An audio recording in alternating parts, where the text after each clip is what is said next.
Assalamualaikum warahmatullahi wabarakatuh. Perkenalkan, nama saya Intan Permatasari dengan NIM 230602100037. Di sini saya akan menjelaskan mengenai materi sistem reproduksi dengan dosen pengampu Ibu Feni Widianti MPD.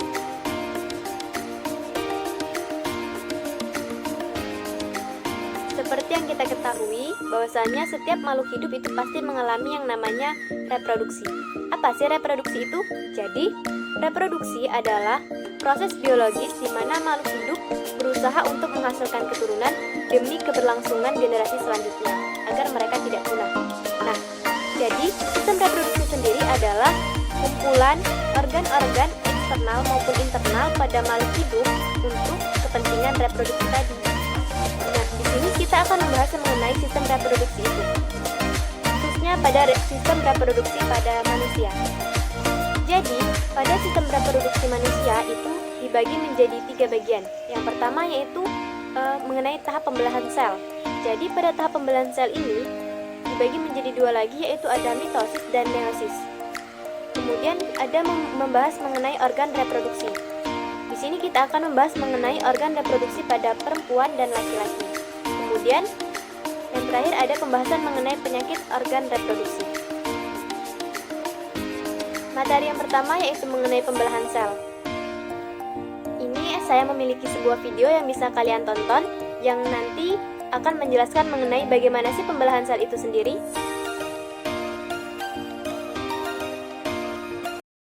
Yang berfungsi untuk regenerasi sel tubuh yang mengalami kerusakan atau kematian.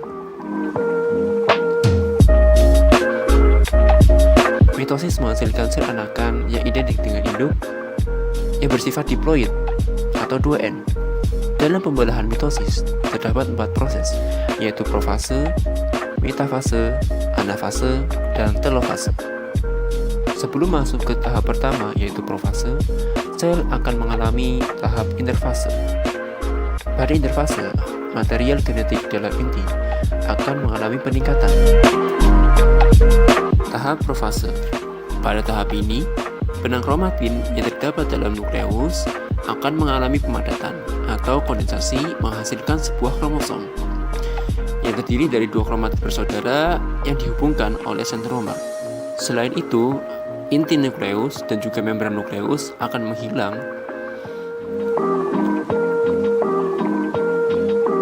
Lalu pada tahap ini, sentriol akan bergerak menuju kutub yang berlawanan, lalu membentuk sebuah benang spindle. Metafase. Pada tahap ini, mikrotubulus pada benang spindle akan berinteraksi dengan kromosom, menjadikan kromosom berposisi lurus di tengah sel atau sejajar dengan garis ekuatorial.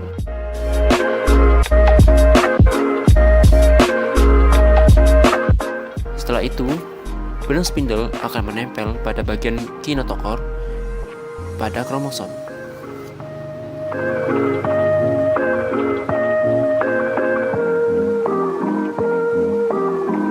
Anafase. Pada tahap ini, benang spindle yang menempel pada kinetokor kromosom akan menyebabkan kromatid bersaudara pada kromosom akan berpisah, lalu akan menuju masing-masing kutub sentriol.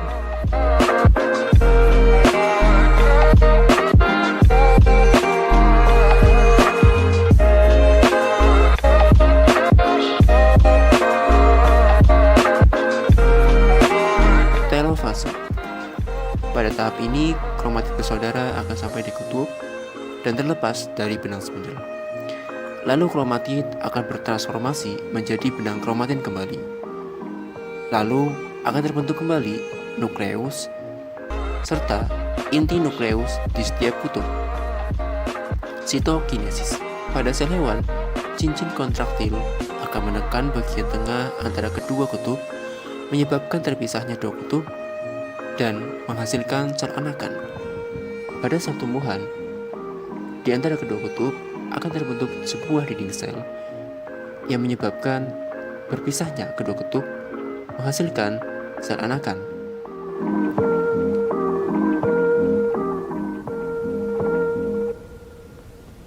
Organ reproduksi pada laki-laki. Jadi, Pada organ reproduksi laki-laki itu ada yang namanya vesica seminalis.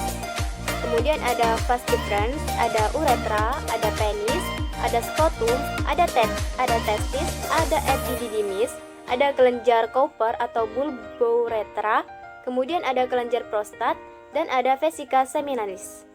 Penis sendiri berfungsi untuk mengatur saluran kencing atau urin dan saluran sperma. Sedangkan skrotum itu fungsinya untuk menjaga suhu testis agar tetap mencapai suhu yang maksimal. Kemudian ada testis. Testis fungsinya untuk menjaga suhu testis agar sesuai dengan suhu untuk produksi sperma. Kemudian ada epididymis. Epididymis ini berfungsi sebagai tempat penyimpanan sperma sementara. Sedangkan vas deferens itu fungsinya untuk menghubungkan epididymis dan uretra. Kemudian ada uretra. Uretra ini fungsinya sebagai saluran keluarnya sperma dan urin. Ingat teman-teman, bahwasanya sperma dan urin itu tidak pernah bersama keluarnya. Ketika sperma dan urin itu keluar secara bersama, maka itu artinya ada gangguan pada sistem reproduksi tersebut. Mengapa demikian? Karena ketika sperma itu keluar, maka bagian kandung kemih itu akan menutup. Harusnya itu menutup. Jadi ketika keluarnya sperma dan urin itu bersamaan, maka bisa dipastikan bahwasanya ada masalah dengan kandung kemih bagian bawah tadi. Mungkin dia tidak tertutup secara rata atau mungkin ada masalah lainnya. Itu kalian harus mengkonsultasikannya kepada pihak-pihak dokter atau pihak medis. Kemudian ada sistem organ reproduksi pada perempuan. Jadi pada organ reproduksi perempuan itu ada apa aja? Yang pertama itu ada ovidum, ada badan uterus, ada endometrium, kemudian ada ovarium, ada ligamen ovarium, ada otot dinding uterus, kemudian ada vagina, dan ada cervix. Ovarium itu fungsinya untuk menghasilkan sel atau telur atau ovum. Kemudian ada saluran telur atau tuba fallopi atau oviduct.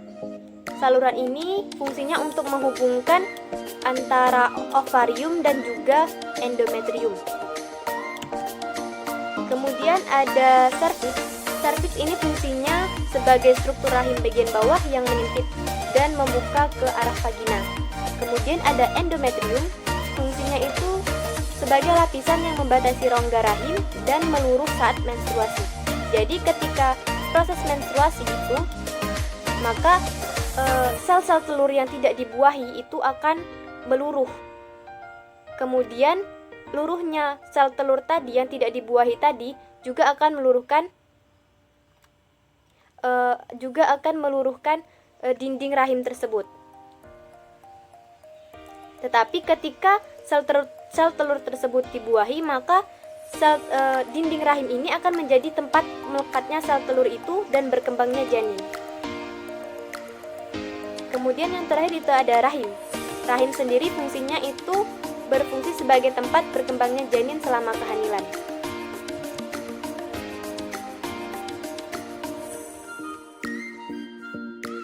Nah, setelah mengenali berbagai macam sistem organ reproduksi pada pria dan wanita tadi, ada juga yang namanya penyakit atau gangguan pada sistem reproduksi.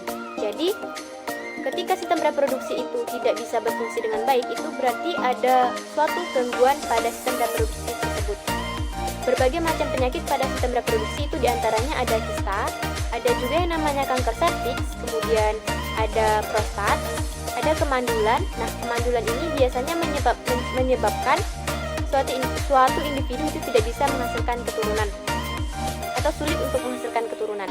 Kemudian ada juga yang namanya epididymitis dan lain-lain sebagainya. Banyak sekali gangguan sistem reproduksi yang tidak bisa saya sebutkan satu persatu. Mungkin sekian presentasi atau penjelasan dari saya. Semoga bermanfaat dan sampai jumpa. Wassalamualaikum warahmatullahi wabarakatuh.